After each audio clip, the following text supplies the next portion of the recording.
Right now, somewhere in the world, a man is sitting next to a woman who just asked him a question. A simple, innocent-sounding question, and he answered it casually, maybe even brushed it off. What he doesn't know is that she just told him everything. She just handed him the key to her desire on a silver platter, wrapped in the most ordinary words you could think of. And he missed it completely. That man might be you, and after today, that will never happen again. Here is a truth that will probably sting a little. Women almost never say what they actually mean when it comes to intimacy. I know, because I am one. And I can tell you from personal experience, and from years of studying how women communicate, that the way we signal desire is nothing like what most men expect. There is no neon sign. There is no dramatic confession. There is no movie scene where the music swells and she throws herself into your arms. What actually happens is so subtle, so effortless that it slips right past most men like a whisper during a thunderstorm. A study published in the journal Communication Monographs found that women use indirect speech patterns nearly 70% more often than men when communicating about emotionally vulnerable topics. That means when a woman wants something intimate, something personal, something that makes her feel exposed, she is almost certainly not going to say it directly. She is going to code it. She is going to dress it up in the most harmless-looking language possible. And if you are not paying attention, you will respond to the surface meaning and completely miss the real message underneath. Now, here's the part that makes this video different from anything else you have watched. I am not going to give you a list of 20 vague signs. I am not going to tell you to watch her body language or read her energy. I am going to tell you the exact 2 questions she will ask you when she wants intimacy. 2. That is it. And once you hear them, you will never unhear them. You will start recognizing these questions everywhere. In your past relationships, in your current one, in conversations you had years ago that suddenly make a lot more sense. But before I reveal them, you need to understand something crucial first. You need to understand why she asks questions at all, instead of just telling you what she wants. Because that context is going to change the way you hear every single thing a woman says to you for the rest of your life. Let me break something down for you that most people never think about. From the time a girl is about 5 or 6 years old, she begins learning a very specific social rule. That rule, whether it is taught directly or absorbed through culture, goes something like this. Do not be too forward. Do not be too aggressive. Do not make the first move. Be approachable, but not desperate. Be interested, but not obvious. Sound exhausting? It is. But this is the reality of how most women are socialized around the world. Dr. Deborah Tannen, a linguistics professor at Georgetown University, spent decades studying how men and women communicate differently. One of her most famous findings was that women tend to use what she calls rapport talk. That means women communicate to build connection, to test emotional safety, and to gauge how the other person feels before revealing how they feel. Men, on the other hand, tend to use rapport talk, which is more about exchanging facts and solving problems. So, when a woman asks you a question, she is usually not looking for a factual answer. She is looking for an emotional one. She is checking the temperature of the room. She is testing whether it is safe to go further. This is why so many men feel blindsided when a woman suddenly pulls away or loses interest. He thought everything was fine. She was smiling. She was laughing. She even asked him a couple of sweet questions. But from her perspective, she put herself out there, asked the 2 most vulnerable questions she could think of, and he treated them like small talk. He gave her a 1-word answer and went back to scrolling his phone. And in that moment, without saying another word, she closed the door. Now that you understand the framework, the operating system behind how she communicates, it is time to talk about the first question. And honestly, when I tell you what it is, your jaw might actually drop at how simple it sounds. The first question a woman will ask you when she wants intimacy is this. What are you thinking right now? I know what you are thinking. That is it. That is the big secret. She asks me what I am thinking. Yes. And the reason you are underwhelmed is the exact reason men keep missing it. Because it sounds like nothing. It sounds like idle curiosity. But let me explain what is actually happening inside her mind when she asks you this. When a woman asks what you are thinking, she is not making conversation. She is making an attempt to enter your inner world. She is asking for access. Think about that for a second. She is essentially saying, I want to know what is happening inside your head right now, in this very moment, because I want to feel closer to you than I currently do. That is not small talk. That is emotional pursuit. Dr. John Gottman, one of the most respected relationship researchers in modern psychology, calls these moments emotional bids. An emotional bid is any attempt one person makes to connect with another person. It could be a touch, a look, a comment, or yes, a question. Gottman's research at the University of Washington found that couples who recognized and responded to each other's emotional bids stayed together at a rate of 86%. Couples who missed or dismissed those bids, they broke up at a rate of 69%. 86 versus 69. That gap is not small. That gap is the difference between a relationship that lasts and one that quietly dies in a living room while both people wonder what went wrong. So, when she asks you, "What are you thinking right now?" she is making a bid. She is reaching for you. And how you respond determines everything that happens next. If you say nothing, or "I don't know," or something dismissive, she receives that as a rejection. Not a dramatic door-slamming rejection. A quiet one. The kind that builds up over time like sediment until one day the river does not flow anymore. But here is the part that connects directly to intimacy. For most women, emotional closeness is the prerequisite for physical closeness. This is not a stereotype. This is neuroscience. Research published in the Archives of Sexual Behavior found that women's sexual desire is significantly more responsive to emotional context than men's. Meaning, a woman's body does not just respond to physical attraction. It responds to emotional safety, to feeling seen, to feeling valued, to feeling like her inner world matters to the person she is with. And when she asks what you are thinking, she is checking all of those boxes at once. She is saying, "Do you trust me enough to be vulnerable? Are you present with me right now? Do you see this moment the way I see it?" And if your answer tells her yes, something shifts. Not visibly, not dramatically, but internally, a wall comes down, a door opens. She moves one giant step closer to wanting you, not just emotionally, but physically. So, the next time a woman looks at you and asks, "What are you thinking right now?" do not shrug. Do not dodge. Do not make a joke to deflect. Look at her. Be honest, even if what you were thinking about is silly or random. Because what she is really asking is not about the content of your thoughts. She is asking if you will let her in. But this is only the first half of the puzzle, because even after she asks this question, and you respond, well, she has one more question she needs to ask before she fully opens up. And this second question, this one, is even sneakier than the first, because it does not sound romantic. It does not sound emotional. It sounds like the most casual throwaway line in the history of human conversation, and that is exactly why almost every man on earth gets it wrong. The second question she will ask you when she wants intimacy is this: "Are you tired?" Go ahead, laugh, roll your eyes, think it is too simple, but I promise you, by the time I finish explaining this, you are going to replay at least 3 memories in your head where a woman asked you this exact question and you completely blew it. "Are you tired?"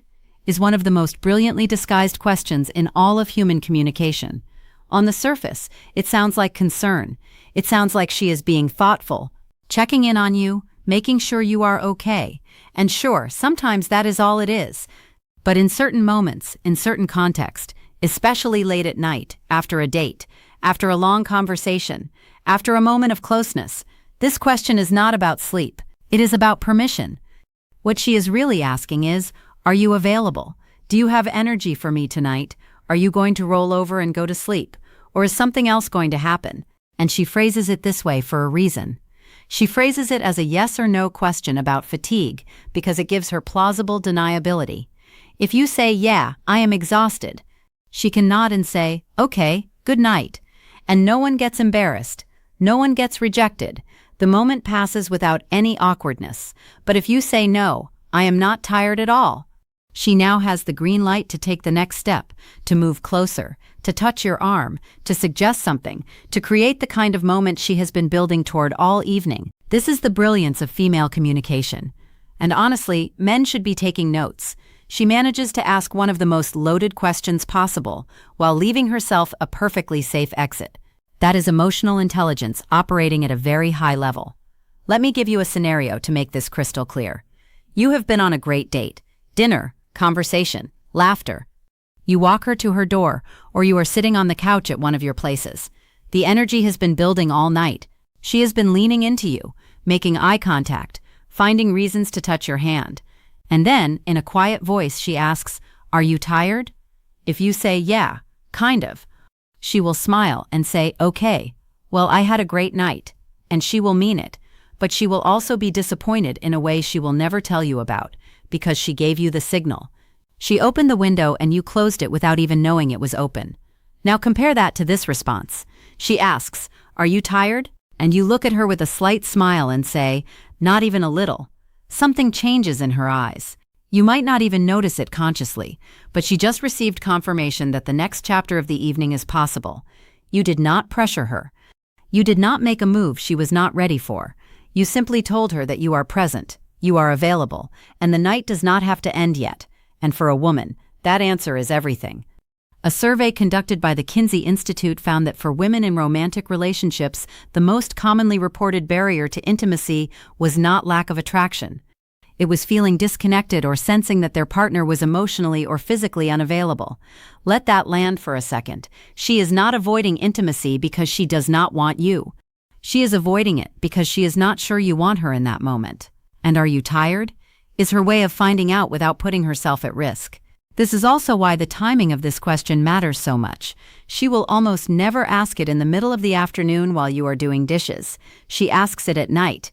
She asks it when the two of you are alone. She asks it during a moment that already feels charged.